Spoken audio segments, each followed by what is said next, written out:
There is never a time when refusing to accept reality is the right choice, because whatever is happening actually is happening.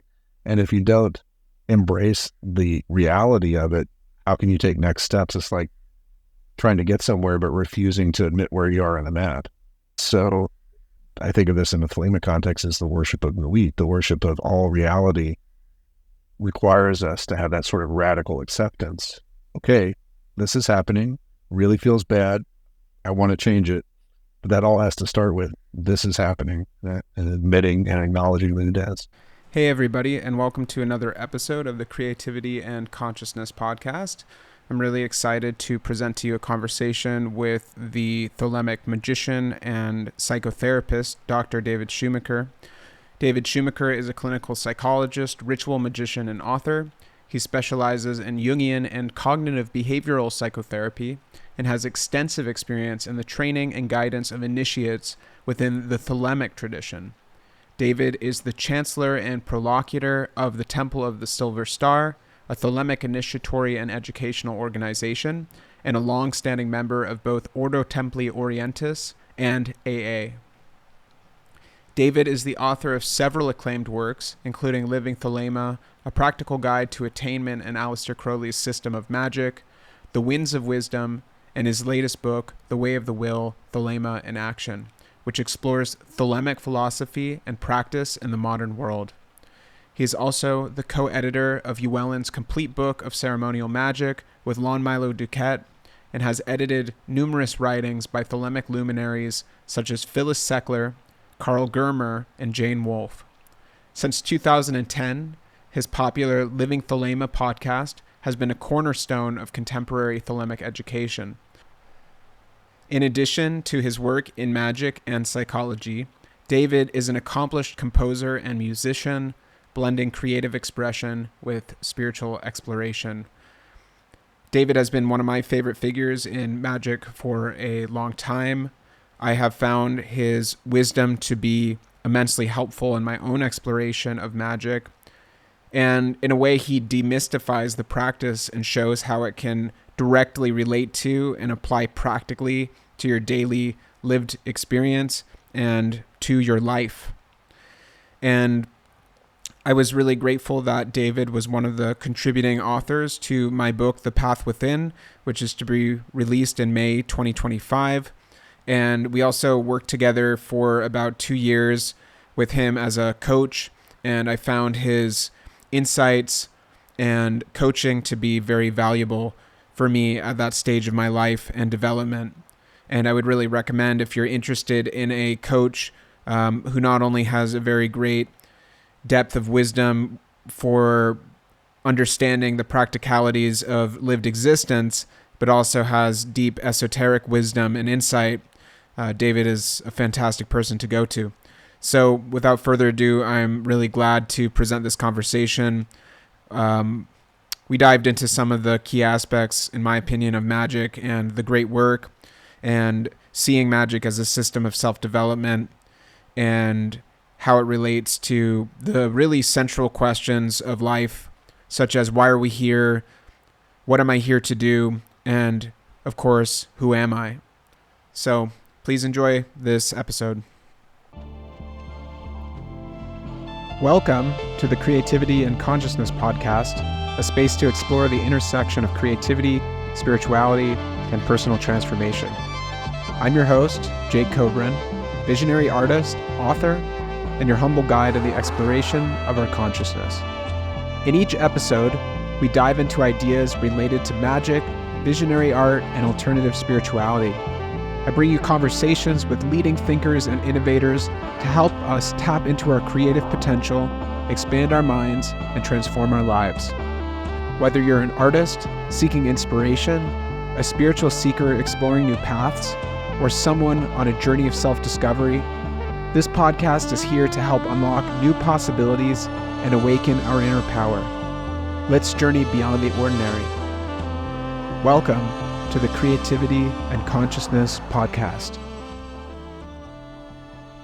So, thanks for being here, David. Well, thanks very much for having me. I'm looking forward to it. Yeah. So I thought we would begin. Probably most of my listeners are already familiar with Thelema, or at least have heard the word.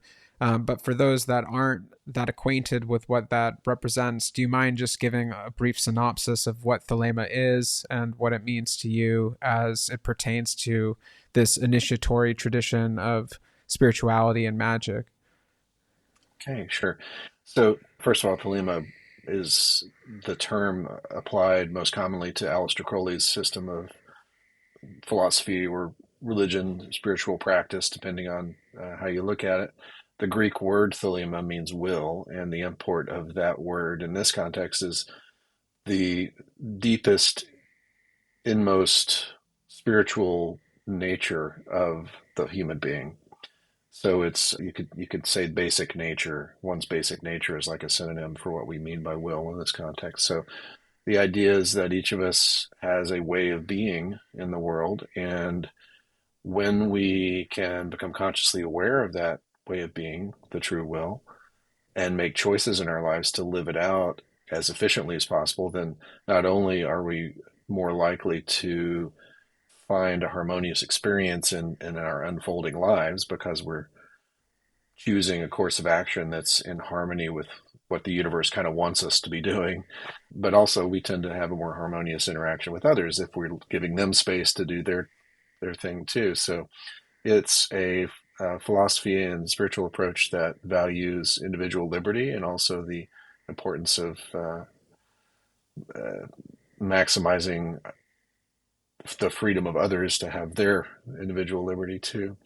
So, in the context of the training that I've been involved in for gosh, 3 decades now, what we attempt to do is to give tools that have been shown to be effective in helping people strip away those sort of accretions and layers of expectations of themselves, familial or cultural expectations of who they should be, what they should do, all those sorts of shoulds, so that underneath that, they kind of find the shining jewel that is their actual selves and try to live that out.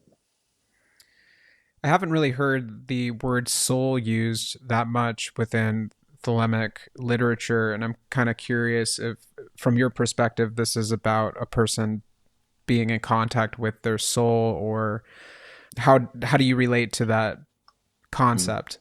Well, using a Kabbalistic psychology model, which is one that I spend quite a bit of time on in the new book, The Way of the Will, the idea is that there is this, well, you've got your physical body also, you've got your personal unconscious realm, but the real core of the human experience consciously takes place in what's called the ruach, which is roughly equivalent to the Jungian ego, the everyday conscious self. And the higher aspects of that are less about personality and more about our inner nature, we could term as soul. We might think of that as the higher soul. And then at the center of that, roughly equivalent to the Jungian self with a capital S, might be what we call the neshama in Kabbalistic psychology, which is like the higher self, the real spiritual seed that is always within us and always in touch with universal will. So the true will is like universal will that is particularized through the soul of the individual. So if we want to get into that sort of terminology, that's how I would apply it. Mm. And I'm curious to hear more about the idea of the true will. In The Way of the Will, you describe the true will as the star at the center of our personal solar system. And I'm curious how this aligns with the concept of teleology, or that the soul has an inherent purpose or direction. Is the true will something that we uncover, or is it something that we actively create through practice? And I'm also curious if you see parallels between the Eastern concept of Dharma and this notion of the true will. These are all useful, almost synonyms. I think that the idea that, as I experience it and understand it, is that let's look at what's self-evident in nature. A tree does its thing. It has no questions or second guessing of itself in terms of what it's supposed to be doing. We know that fire burns things. We know that water erodes earth, and all these natural patterns have a way of being that is just clearly inherent. to how they act in the world. The thing with humans is that we have created a culture of mind and broader culture interactions that have all these nuanced expectations and basically stuff that gets in the way of us just being who we are and having that way of being be very obvious to us. So a lot of the work is about stripping away the things that obscure that. And speaking to the teleology aspect, if you think about what the tree's here to do, what the water is here to do, and so on, using those literal realities, we're talking about the same thing with regard to what the individual human is here to do. It's just more nuanced and takes more unraveling for it to be plain, because we're not just a tree doing a thing. We have multifarious parts. So that's how I would view it. So in a way, the essence and the function of a person are the same, is kind of what you're saying, that there's an Yeah, essential nature yeah. that also has an inherent function, and that the more aligned somebody can be with that inherent nature, the more they will naturally align with that purpose or function. That's right. And it's less about us consciously creating the true will and more like consciously honoring it. We are born with certain parameters of our physicality, our personalities, some of which seem to be inherent, our circumstances of birth, our time of birth, the culture we're born into, all those parameters. But within that is a way of being the true will that, if we can align ourselves consciously with it, then we make choices within those parameters to make the most of it, to work it most efficiently, and to really, I think, according to the model, make our best impact on the world, make the world the best place that we can by virtue of bringing the best of ourselves to it. Mhm. And is the concept in any way distinct from Dharma, or are these synonyms? Well, I don't usually use that terminology, but I think that's a pretty good equivalent. Um, Hmm. yeah. So what is it that takes people away from that essential nature? Like, why are so many people racked with confusion about what they're here to do? And there's a whole industry around finding yourself, and people travel all over Yeah. the world in search of themselves. But why, if it's essential, if it's innate, why is it so difficult to discover that? Yeah. Largely, I think, because we don't have a culture at this point that emphasizes watching for those clues throughout the lifespan. There's a little book that I often recommend to people called Let Your Life Speak by Parker J. Palmer.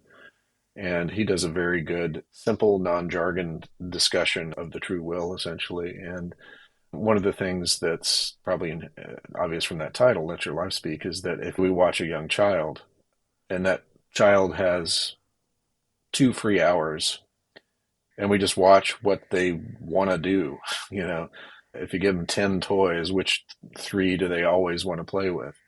So, to take that as a simple example, if we watch for those kind of natural inclinations throughout our lifespan, even into our adulthood, and just see what the through lines are, what are the common threads of the things we naturally gravitate toward and find beautiful and find enriching, and we find ourselves, sort of naturally good at because we're naturally drawn to them, and there's a reason for that.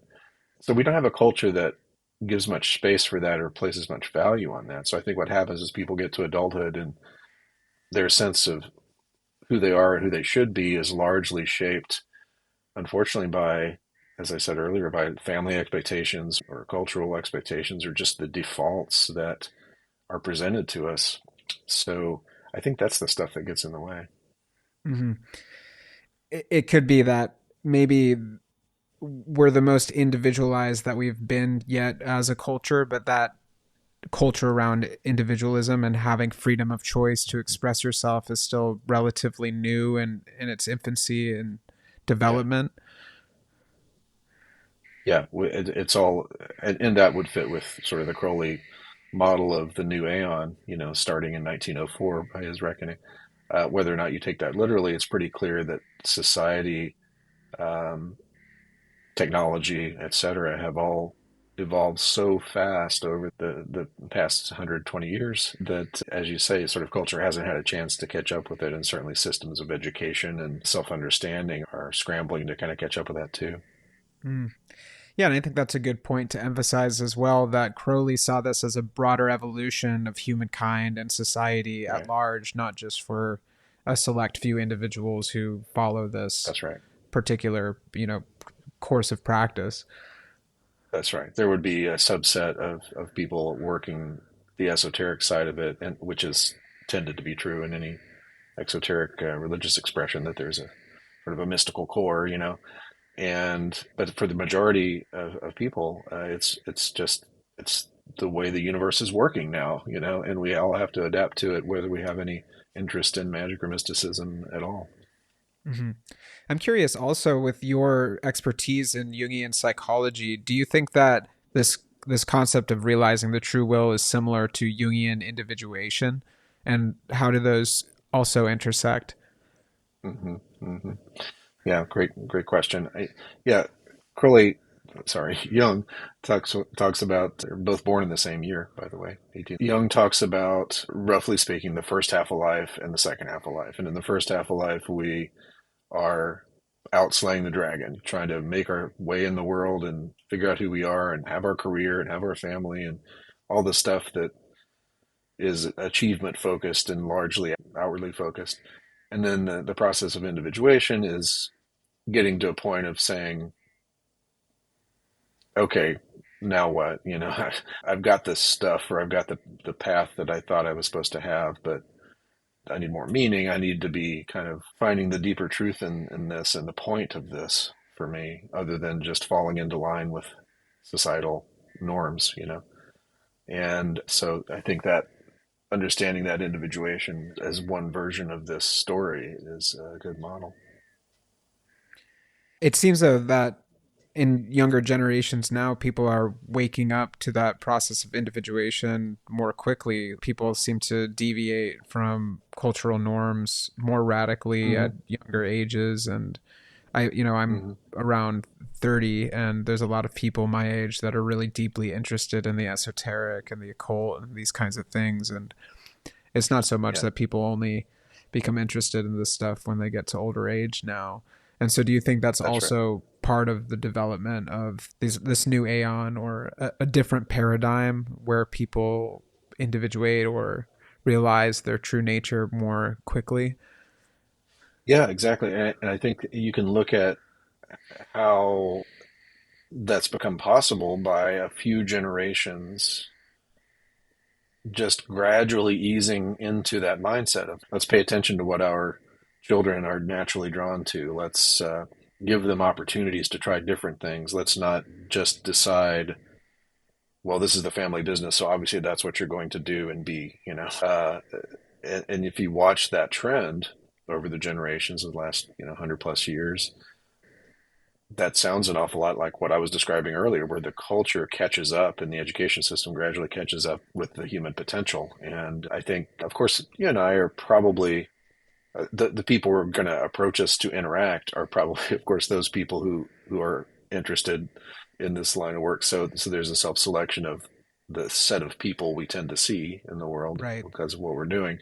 But I do think there's been a broader trend to make it more possible, more available, more visible as a path of self discovery earlier in life, and to place value on that earlier in Mm-hmm. life. Yeah, I also wanted to talk to you on this path of realizing the true will. How important is it, do you think, to have a teacher or an initiator, some sort of spiritual authority who can provide guidance, like a guru, or this idea of transmission where there can be some kind of current that's passed on to a younger generation? Do you think that this is essential, or do you think that nowadays people are able to access initiation through their own means, or through the internet, or through books? It's going to depend on the individual. I think having all those resources more accessible makes it more likely that the subset of people who can attain with simply those resources are going to be able to do so. When what previous generations might have just been self-study in books, or natural proclivities that just some people got them where they needed to go. For other people, it's going to be an essential part of their path to work within a system or to have a human teacher of some kind. A lot of the value of that is in not reinventing the wheel, not falling into unnecessary pitfalls, being given tools that have been tried and tested across generations from the outset. So you're not having to scramble to find those tools by accident or just, by a slower process of searching. So making it more efficient. And for some people, that's going to be the thing that really gets them there. So I don't know that it's necessarily that more people, like the percentage of people who attain without a teacher or a system. I don't know if that number percentage has grown as much as just the proliferation of resources are more obvious. There is a current in my experience and in the experience of a lot of the people I've worked with and taught over the years. There is a distinct current that is tapped into, that is distinct, perceptible, that enhances the work, that empowers the work and makes it more than the sum of the parts, whether that's the ritual structure or the people assembled to do a group ritual. There's something in the room that is more than that. And that's been incredibly valuable for me to experience. And it's hard for me to imagine it's not something I'm going to be presumptuous and say everyone needs this. It sure is powerful though. Yeah, it's interesting to have a structure that upholds individuality in such a radical way as Thelema, and there being a system that fosters that, but yet also honors the fact that each person's path is going to be unique and distinct. So I can imagine that for you as a teacher, that's something that plays a big role in knowing how to bring that out of each individual and to connect to them and listen to how they need to be taught, rather than just there being a kind of strict, this is the way by the books for, one size fits all for every single practitioner. That's right. The way that seems to work best for that is to think of it like tools that are presented. In Temple of the Silver Star, which is one of the orders I administer, the attitude from the outset is, look, we've tried these things over generations. They seem to work. We suggest you try them and make up your own mind about it. You're not expected to have any particular beliefs about them or to accept any broad, religious doctrines or dogmas or anything, but just here's some tools, try them out. This is the way we do them. And if you want to work with us, do them in the way we're teaching, but that doesn't mean we're the only way you could do it. It doesn't mean that we're the path that's necessarily right for you. So very kind of an open-ended set of tools that can be presented without too much expectation on anything that the individual is supposed to do with them or how they interpret them. It is a balance, and it takes some nuanced experience to figure out how to bring the best of that to a given individual and sort of see their individuality emerging in the work and foster that. It's a course of years. Would you mind sharing some of the fundamental practices? I would assume there are things like meditation, certain kinds of rituals like the LBRP, and familiarization with certain symbol systems, but Right. I'm curious also if you have any practices that you found that are particularly helpful, for example, in your experience as a psychotherapist and the realization of true will and the flourishing spiritually of an individual. Yeah, I mean, I try to bring all of these threads together when I'm teaching, and I've brought them together in the orders I administer too. So practices that have their origins in more of a psychological place have been woven in, practices and symbol systems that have come to me through the visionary work, like in the 38th Aether explorations that I wrote about in the Winds of Wisdom. Those symbols get integrated gradually as teaching tools, and it seems to be effective beyond what I could have imagined or planned myself. So to me, it sort of validates the otherness, the visionary quality of that work, because it's not something I would have come up with myself. So this applies to both Temple of the Silver Star and AA, of course. There is a mix of magic and mysticism, if you want to break it down to the two basic branches.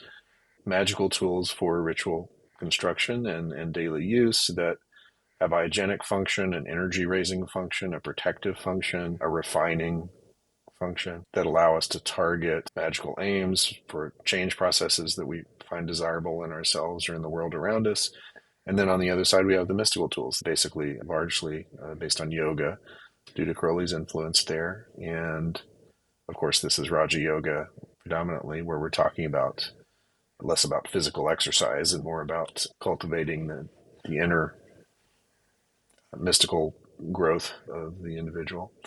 So within that, on the mystical side, if we're looking at the basics like starting with your posture and your breathing, and then gradually presenting more advanced tools for focusing the mind and strengthening the mind's ability to concentrate on a desired object, aim, whatever, and hold that concentration long enough to actualize it. So no surprises in terms of the kinds of tools we're using here. You flagged them pretty well yourself there. And almost everything in the AA, of course, is out there and published, so people can always get a glimpse of the practices. Cool. Thanks for sharing that. I'm also curious about these different orders and the Mm-hmm. structures of them. I think that, before I actually had the opportunity to explore these things firsthand, they seemed kind of spooky and like very mysterious, like what goes on in the OTO. And, you kind of hear stories about it being some kind of vampiric, satanic sex cult or something like that. And so I'm curious if you could kind of break it down a little bit just for what somebody might actually expect from these orders. A magical order, it's like going to Hogwarts or something like that, like a magical Yeah. school. It sounds quite daunting. So I'm just curious if you could tell us a little bit about what actually goes on in these secreted orders. Sure, of course.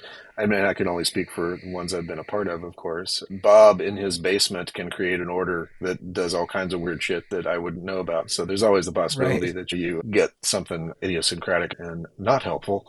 So, the order joiner beware, I guess. But in terms of, I guess it helps to break it down in terms of the purpose of the training or the experience. So in an order like Ordo Templi Orientis, which is largely based on a model of Freemasonry in terms of the rituals and structure and administration. It's about going through a ritual experience that conveys certain teachings through the ritual experience, and you study its import and you get under the hood a little bit and look at the symbolic levels, the mythological levels, the correspondences in terms of magical symbols and such. And hopefully, if you're earnest about your study and your experience, you grow from that. An order like A is a one-to-one teaching experience. So you have one teacher and there's no group component. There's no social component. Certainly there are a couple group initiation rituals that happen in the early stages, but those are singular experiences. And you meet with your teacher and get tested on things. You have a certain curriculum of study with yoga and magic and reading and, you know, writing up your findings in your diary and so on, but very individualized, very solitary, with the exception of the one teacher. Temple of the Silver Star, the experience is more of a community of magicians that meets once, twice a month for a group ritual that has the benefits of generating healing. That's one of our main purposes for ourselves and others, but also it has the benefit of working with a ritual structure that gradually, over the course of years of experience, enhances the access to power for each of the individuals, the access to spiritual truth, the access to their own keys, tools for unlocking their true will. So it's a very structured, this is again Temple of the Silver Star I'm talking about, very structured in terms of the degrees. So it's based on the Tree of Life. It's based on some of the landmarks of a Golden Dawn pattern system, the Hermetic Order of the Golden Dawn, which we're a lineal descendant of. And at each degree, based on, again, on the Tree of Life, you're going to be given tools and meditations and rituals and readings and such that are keyed to that particular place. And you have to pass certain tests. These can be written or oral, practical. And in that way, it is much more tightly structured than the AA, which is a little bit more free form, sink or swim kind of a thing. So Apologies for being long-winded on this, but I just want to kind of talk about, the different formats that an order could present itself in. And I mean, where do those kind of more, I'm guessing that there's more sort of satanic connotations, or that there would be like, sacrifices and Mm. sort of mischief in these orders Yeah, comes mischief. more from people that have never really been a part of it, and are more just seeing it from the outside and projecting some kind of fear of the unknown onto the orders, right? Yeah, that and enhanced, of course, in the case of Crowley by what was essentially tabloid press in the 1920s that started his career, or that left his legacy in a place where people had to, every time a new person was approaching Crowley, had to sort of disentangle those inaccurate legends from what it's actually about. So you just bring that forward with like the telephone game over the course of generations and decades, and you get all kinds of crazy stories swirling around. But there are crazy people out there doing shit that doesn't have anything to do with magical orders we're talking about here, but think they're in some group or say they are or start their own thing or whatever. So, like any religious tradition, you can find people on the margins that are doing things none of us would hope would happen, but that's not unique to any particular religious tradition. It's everywhere. Thelema being such an individualized uh, way of life, it allows for all different kinds of people with all different kinds of ethical guidelines or views of how things should Right, be and what constitutes proper behavior to participate within right, that. right. Yeah, and actually that verges on an important point in terms of what we might call Thelemic morality. Do what thou wilt shall be the whole of the law is the core maxim of Thelema, but the most commonly misunderstood aspect there is that that doesn't mean just do what you want. Crowley was very emphatic and clear on this over his lifetime in writing about it, but still people misunderstand. That's one of those things they have to disentangle when they start to approach Crowley's work, is to understand that doesn't mean indulge in every passing whim and so on, or just do what your personality wants. It means get tapped into the true will. The will in that's there in the wilt in that sentence, do what thou wilt, is that deepest spiritual will. In other words, that sentence could be restated as the central point of human existence is to actualize the basic nature, you know, and Mm-hmm. and that's what's being addressed in that statement. So, since there seems to be on the surface so much latitude in that kind of a maxim to just do whatever you want, there's always going to be people on the fringes whose choices about do whatever you want are really abhorrent. And fortunately, I think, and here's my eternal optimism shining through. Fortunately, I think most humans on the individual level, if left to their own devices and not screwed up by society too much, are striving for wholeness and health and want to do things that bring good stuff of their own nature into the world.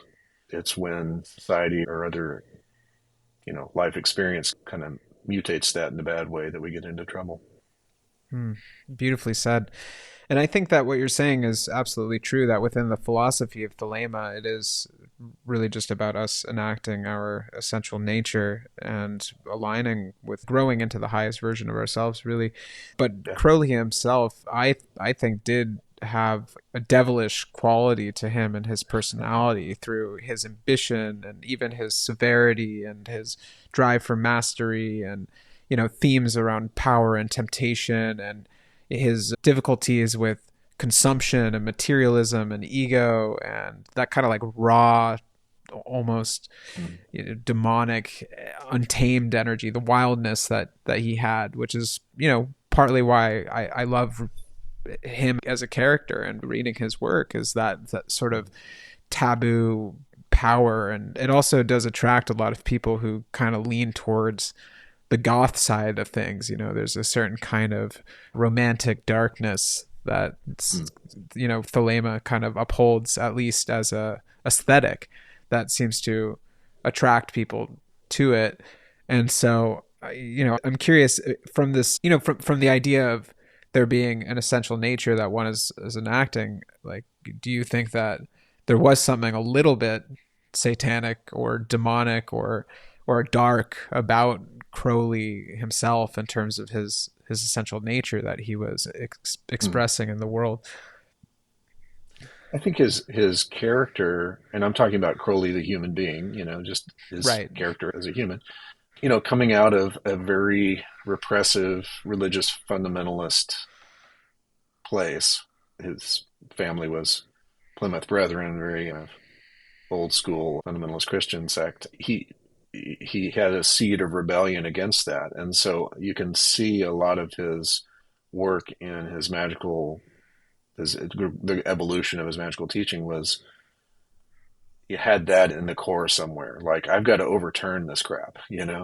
And so I think in striving to do that, sometimes his hyperbole got the better of him in terms of the way he would frame things. Sometimes you could tell he was enjoying the fact that people might misunderstand what he was saying in a way that made him seem really sinister, and that might attract them. And I think he probably chuckled at that. He And definitely also knew that that would serve as a bit of a filter.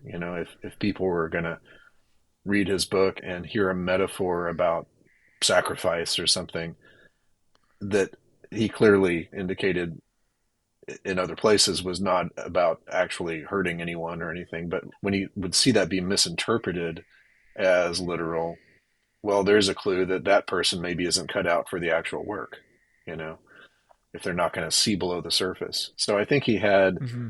well, we could say devilish, because in the sense of a sense of humor, that he wasn't afraid to kind of tweak people that way. Yeah, I think that there's definitely an aspect of shadow work involved in the work of Sure. Thelema, and that one must be willing to face their fears and repress desires and Yeah. embrace the Yeah. duality within themselves. The alchemy of the self and that transmutation of base instincts and the reconciliation of the sacred and the profane, I think, is very much part of the Yeah. path. And I think that he was, yeah, testing people in a way, by seeing how comfortable people were with some of these edgier parts of themselves. And in a way, it's almost like a form of alchemy where some people might be attracted to those more devilish qualities that he embodied and projected through his work. But then by being attracted to that, it gives them the opportunity of liberation through self-awareness and then the mastery over the lower self through actually Yeah. reading deeper and participating in the practices. So it might actually snag some people that might really need that. That's right. And I think the key there is recognizing the difference between the aesthetic and the essence. Mm. I'll make a simple analogy, which is Group A wears white robes, Group B wears black robes. There's going to be different people attracted to those simply because it seems cooler to wear one or the other, you know. And what if they have exactly the same teachings? And so there's that entry point of who are we attracting? But an order that's actually teaching is going to take the base matter, to come back to alchemy, of the person attracted to whatever they're attracted to on the aesthetic level, and say, here, okay, some tools to get that thing that you think sounds pretty sexy. And then I'm paraphrasing Crowley here. They work on it long enough, and before they know it, they realize that what they're actually trying to do is grow spiritually, you know. Mm-hmm. And it all started with the aesthetic that drew them, but the core teachings lead them to their center eventually, if they stick with Yeah. it. Yeah, and unfortunately, a lot of people are in spiritual communities of different kinds are not really that capable of separating aesthetics from the Right. actual teachings, or like inquiring more deeply to see if something actually is worthy of rejection or not. And I kind of like to play with people and talk about the ideas without necessarily saying where they come from, and watch people be really agreeable to it. But then when you bring up Crowley or something like that, they immediately reject him, and it's like, but you just agreed with what he thinks. So Right. it's Right. it's just really that aesthetic thing, or just ingrained fears through, like you said, the telephone game of stories that have kind of maybe gotten a bit out of proportion over time, and maybe nowadays wouldn't even be that controversial, because I think that Right. society's changed a lot, and I don't think Crowley would have even been such a controversial figure if he was alive these days. Right. And there's several important things there. One is in line exactly with what you're just saying. I mean, one of the reasons he was so controversial in the 1920s is because he was experimenting with recreational drug use, or spiritually directed drug use, more accurately, but things that may not have been commonly used, talked about, and sexual freedom. So I don't want to fall into the cliche of saying, oh, he was a hippie too early, but there's a lot of truth to that. And if he'd shown up doing those things in the 60s, late 60s or later, know that it would have had the same kind of transgressive impact that was of his time, you know? Yeah. So I just wanted to comment on that side of it. Yeah, I mean, it's like I wasn't alive before the 60s. It's hard for me to really be able to understand what it may have been like, but I could imagine that the perspectives of most people are quite different, and things that are now Yeah, accepted were very much not accepted in the times. that's right. And I mean, I was born in 68, so I didn't experience it either pre 60s, but my lens into that is through, the experience I saw in my parents and grandparents. And Crowley, as a person, was extremely radical for his times and very much transgressive and progressive. Exactly. I wanted to also talk to you about the role of love in Thelema, because the second uh, part of the law is love is the law, love under will. And so I'm Yeah. curious what that means really, and what the role is of love in Thelema, and does that relate to compassion or kindness or eros? Or I think that word can mean many Uh-huh. different things.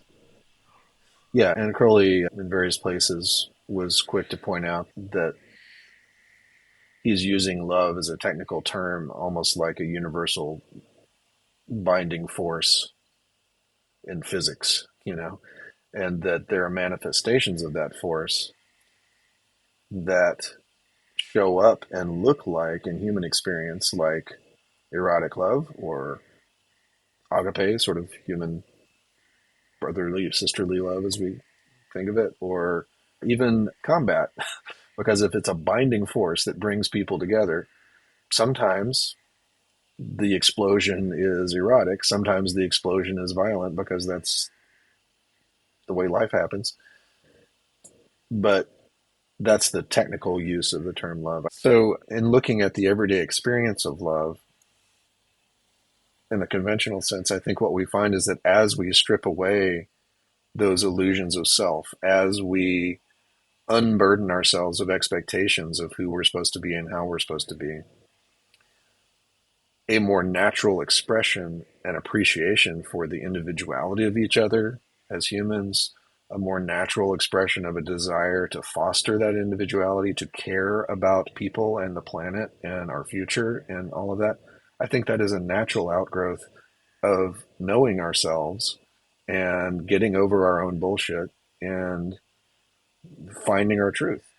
And so I think this path does lead to it tends to lead to a more loving individual in the conventional sense because of those factors. And the technical term love that you were speaking to, it means something more like fusion or attraction, like is polarity a part of that, sort of the way magnets are attracted to each other? Is that kind of what you're describing? Yeah, and so Crowley would talk about this like a fusion reaction, essentially, where, for example, in a tantric sexual practice, the energy available is because of the union of these poles. So that's a loving slamming together with energetic release that is experienced positively and romantically or erotically and spiritually. Whereas clearly, if two people are fighting, they're probably close together, they're probably feeling tightly connected. It's just being experienced as a negative. So, in any case, that's one reason I think that saying about this thin line between love and hate, because the force and experience is of a binding, but the emotional valence just happens to be different. And it doesn't take much to switch over that line due to the vulnerability. Hmm. But the essence, though, is that love is a force that is beyond the individual expression. Love under will is the second half of that maxim. And I kind of translate that sometimes in my head as love powered by will, like love under steam would mean powered by steam.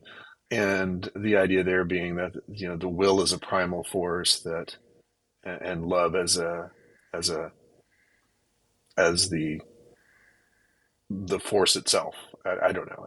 It's hard to find the words for it, but It's almost like if, will is the force of direction, like how energy is being moved or orchestrated in the universe, and love is the coming together, then it's the direction in which things come together, through divine mm-hmm. guidance or through, I guess, a transpersonal force of will that unites things and creates Yeah, things.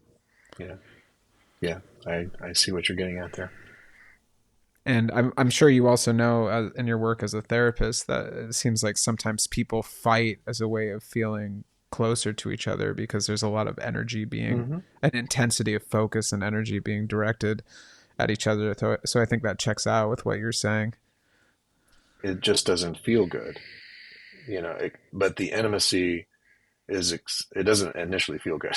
What the intimacy is then can be then later experienced as engagement and connection. And sometimes what a person is craving is simply intimacy, connection, and engagement. And it's better for, in some cases, for some people that have that, or they strive to have it through conflict rather than something more conventionally loving. But the urge is to feel connected. You see this even in childhood. If kids feel like they're not getting attention, that, sometimes the behavior problems, the acting out, whatever is an effective way of getting the attention that's being craved. And they may discover that that's the only way their particular parents tend to give it to them, is if they misbehave from the parent's perspective. So, Yep, that makes sense. And I'm also curious, so like, so the the sense of intuition or like the unconscious, is there also something in this concept of love about the unification of the conscious mind and the unconscious mind, or oh something yeah, like that, like a unification of parts of ourselves that may be split and needing to be reharmonized? absolutely. And you're right to point that out as a strong overlap with depth psychology. Um, Speaking in terms of the magical path, the task is to begin to acquaint oneself with one's unconscious realm, to start connecting with the world of symbol, and that can happen through dreams and active imagination, and attending to intuitions and synchronicities and such. But we start to hear the echo of our deepest self coming through our own unconscious. Another metaphor for that would be like when we look at the moon, we're seeing the reflected light from the sun. And so if the sun is our real center of self, we look into our unconscious, which is the moon, and see that reflected light. And that's, in the early stages, pretty much how we see most of the light. And then eventually, through learning the language of our own unconscious and the symbolic world, we can face the sun itself and perceive that light directly. And so that is all about a path of self-knowledge. And you mentioned shadow work earlier. So looking at those aspects of self that we've disowned, whether positive or negative, where the light hasn't shined, that's shadow. And the light of self-reflection in this case. And So, those yeah, disowned parts of ourselves are probably pretty clear clues as to our true will and essential nature, right? at least in the sense that we have a more balanced view of who we are. And when we have a fuller and more balanced view of who we are, we stand a better chance of seeing the common threads that form the true will.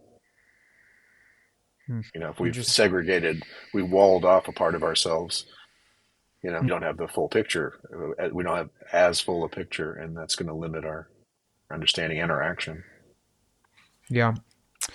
I mean, I'm curious about the shadow magician, or I guess there can be a lot of fear around the practice of magic in general, that it's going to lead you astray or get caught into some kind of psychic state that's undesirable, like lead you into insanity, or that is Mm. you're going to be corrupted by power. And I'm curious, because you do discuss the shadow side of the magician in your writings, Mhm. how this act of confronting and integrating the shadow can enhance actually the pursuit of the great work. And if it's like, what you think about that shadow magician archetype, and if it's at all valuable perhaps to embrace that somewhat, or to explore that somewhat in the realization of the great work. So I think there's two slightly different ways that the word shadow is being used here, and I think it's important to differentiate. In the Jungian sense, the shadow is unacknowledged aspects of self that could Mm-hmm. include very positive qualities. In the other sense that I think you're using, like the shadow magician as a term, is sort of like the potential pitfalls of a magical path, including things like power drives, desire for control over others, ego feeding things versus something aimed at union with higher purpose. Yeah, Um, I was speaking to more of an right. archetypal Yeah. Yeah. representation. Yeah. And so I think obviously it's important to understand those potential pitfalls. Here's a place where I think teachers and systems do come in handy because there are more self checks built in, or checks and balances built in, where a teacher might say, you kind of disappeared up your ass. So pay attention and, maybe come back off that path a little bit.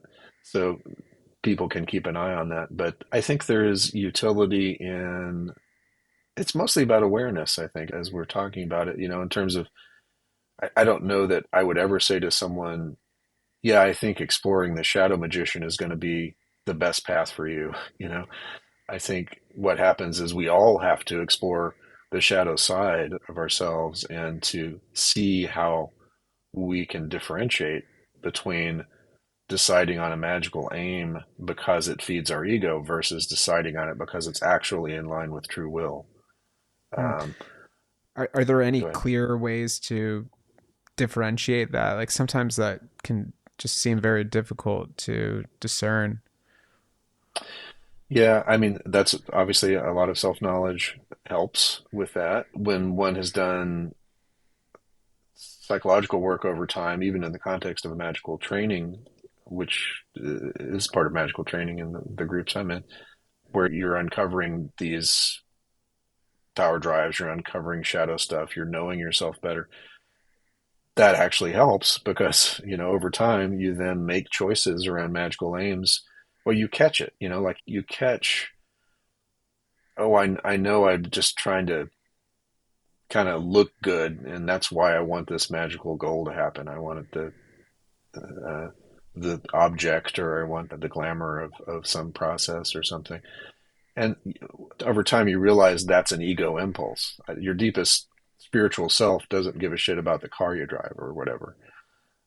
So your bullshit detector is more finely tuned to your own bullshit. Crowley talks about lust of result, and that sense of, ooh, I really want this is usually a warning sign. What is more clearly a signal of rightness tends to be a deeper kind of conscience that knows what is true and needed, and what our lives and our true will seem to be pushing us toward, or pulling us toward, maybe. That has a certain quality to it that we learn to distinguish from the ego wants. Hmm. Yeah, thanks for that. I guess it just is something that is realized with time and with experience, as well as Yeah, self knowledge. And sometimes there's some hard lessons that people need to face through their own mistakes, of course. yeah, inevitably. Yeah. And I just wanted to also talk about like the sort of, I think there's a kind of distinction between magic as the great work and magic as this, or a high magic as this path of spiritual evolution and self-development, and magic in the sense of causing things to happen or using supernatural means to create a kind of event to occur or a result. Where does the role of magic as causative magic fit into Thelema, its practice? Basically, magical ritual designed to create change is a tool. It's nothing but a tool. Just like book knowledge is a tool, and physical health is a tool, and emotional health and relationships are a tool and have value in their own right, of course, when it comes to other people. But the distinction there is that we need to use those tools wisely, and the better we know our true will, the more wisely we use those tools, because the change we attempt to cause is one that we can reasonably be assured is in line with what the universe wants, you know. And I use that kind of as a small w, want. It's like the river is flowing a certain way, and if we pay no attention to where the river is flowing and say, I'm going to sail my boat this way upstream, then it doesn't work as well. So the relationship is using the tool in the right way. The magical process is used in a way that honors the true will, and then things tend to work better. So that's simply put is the way I'd see that. Hmm. Yeah, that makes sense. I think that some people may listen to something like this and be very inspired by the idea of pursuit of self-knowledge and evolution, but they may be struggling just to, like pay their rent or something like that. Right. And I'm kind of curious what you would suggest to somebody in that position, and if doing causative magic in a case like that, if it's for a higher goal of spiritual evolution or the flourishing of the highest qualities of themselves, that if that's a conscientious use of magic. Well, it might be. It might be, and to the extent that a person has skill in using magic for that, they may discover that it works really well because they did, in fact, need some ease in their circumstances in order to do some higher work.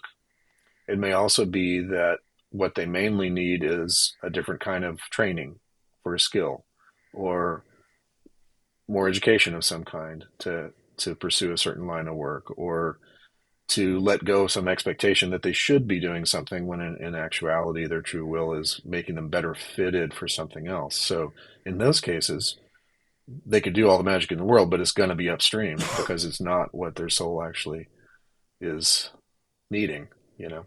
So in most cases, I think the worst case result is ineffectual magic.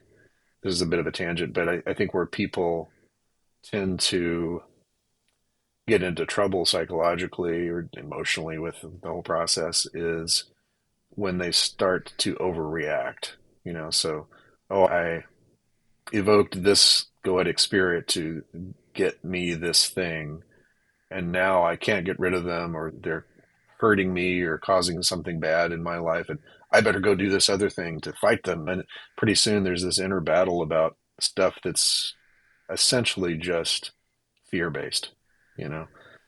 And the problem is not the goetic spirit. The problem is the fear you're having around something you've done that you can't undo, or did I do the wrong thing? And so the kind of obsessiveness that can come in there. And so there again is another reason that if our self knowledge is the greater our self knowledge, the wiser our choices will be, and the more we can be in the process of making them. Mm. I guess I'm wondering when it's appropriate to use magic as an intervention for events and when it's not appropriate, because it sounds like what you're suggesting is that, things may be falling apart in your life or seem like they are, but maybe actually you're being guided towards another path that is more in alignment with your true Yeah. will, and it's actually a blessing. And if you did magic to uphold your current condition, you may be robbing yourself of the opportunity of going down that new path that may ultimately be better for you. Yeah. Yeah, and I have examples of that from my own life. Like I was working in town. I'd gone to grad school for my doctorate in psychology. I was in psychology practice and having a really miserable time of it. You know, it wasn't a good fit in terms of the people I was working with at the time. No fault of theirs, just it wasn't a good fit. And if I had tried to do magic, if I decided this has to work, I've got to make this job work out, and it had been effective in that magic, it would have robbed me of essentially the opportunity to be so ground down by that negative experience that I decided, I got to get out of here. I'm going to move to California. And it would have, I landed within an hour and a half of Phyllis Seckler, who became a magical teacher. And the whole of my career as a teacher and writer and magician unfolded because my life got bad enough to cause me enough distress that I listened to it and said, I got to make a change. If I'd been fighting that and just decided I'm going to just magic the hell out of this and make this work right here and not change anything, then my whole life would have been different. And I don't think we'd be having this conversation. Mm. Wow. It sounds like there's a quality of faith in a way. I mean, that word also is not always used that much within Thelemic circles, but the quality of faith of just trusting what is happening to be right rather than needing to intervene. And it's sort of trusting in a higher power or some greater force that's larger than our small selves to be directing the course of events. And it sounds like because you listened to Yeah. that, you were guided to where you needed to be.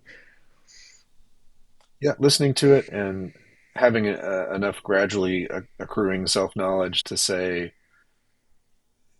if it feels this bad, it's probably not right, And so I guess that amounts to self-trust in a lot of ways, getting around the shoulds of, but this is my first job and it's a great job. This should work, to just accept that it isn't. And something else you said I think is so important, which is there is never a time when refusing to accept reality is the right choice, because whatever is happening actually is happening.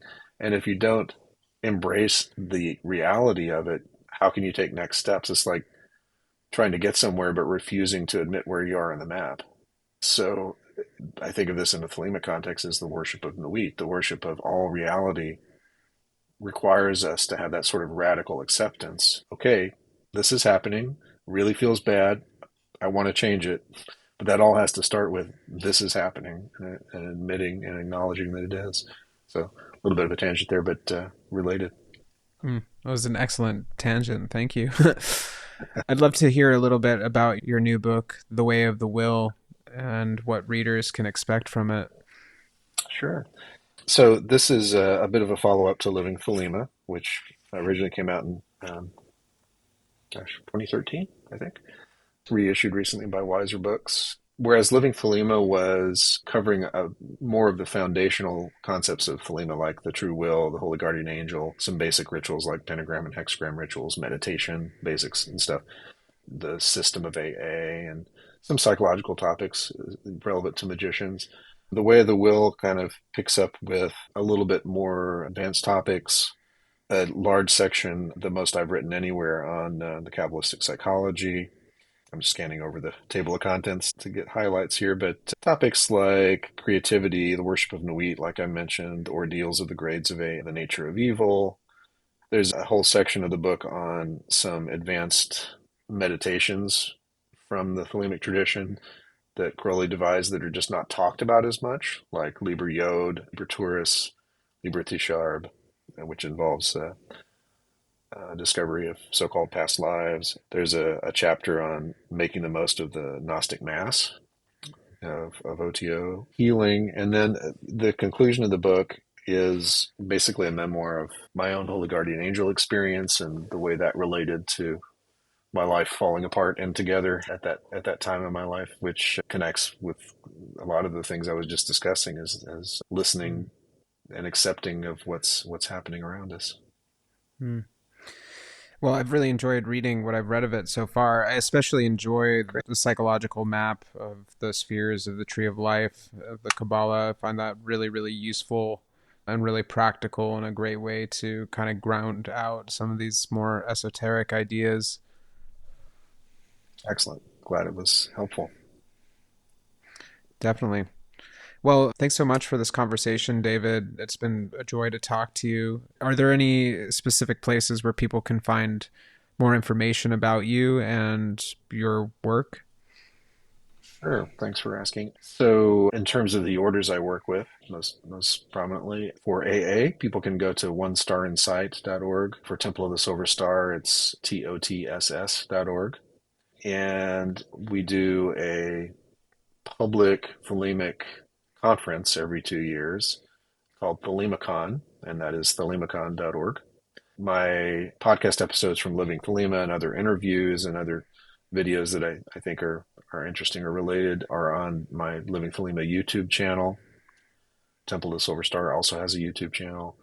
And all the podcast episodes from Living Thelema are also on that channel. People can always find me at livingthelema.com. I do psychotherapy and coaching. Coaching in particular I can do for people living anywhere in the world. And you can find my professional website at dr-shoemaker.com. So lots of websites to point to there, but I wanted to let people know. David's a great coach. I'd highly recommend it. And when's the next Thelema con? I'm curious. Yeah, well, we just had one last month here in Oh, Raleigh, okay. North Carolina. And so watch for announcements. Basically, we usually announce early in the year when it's going to be that fall that the conference is happening. So when we get to, say, early 2026, watch for announcements around Thelemicon 2026, which probably would be that fall. Wow, that sounds like fun. I'll try to be there. And I should emphasize, too, that we tend to use a hybrid model. So there will be an in-person event and also the ability to attend online. Oh, excellent. Cool. Well, thanks so much, David, and thanks for everybody who listened. Yeah, thanks for having me. And similarly, thanks to the listeners for today. I hope it's been interesting. Thank you for tuning in to the podcast. I am the DFT Elf. Let's take it into your dimension.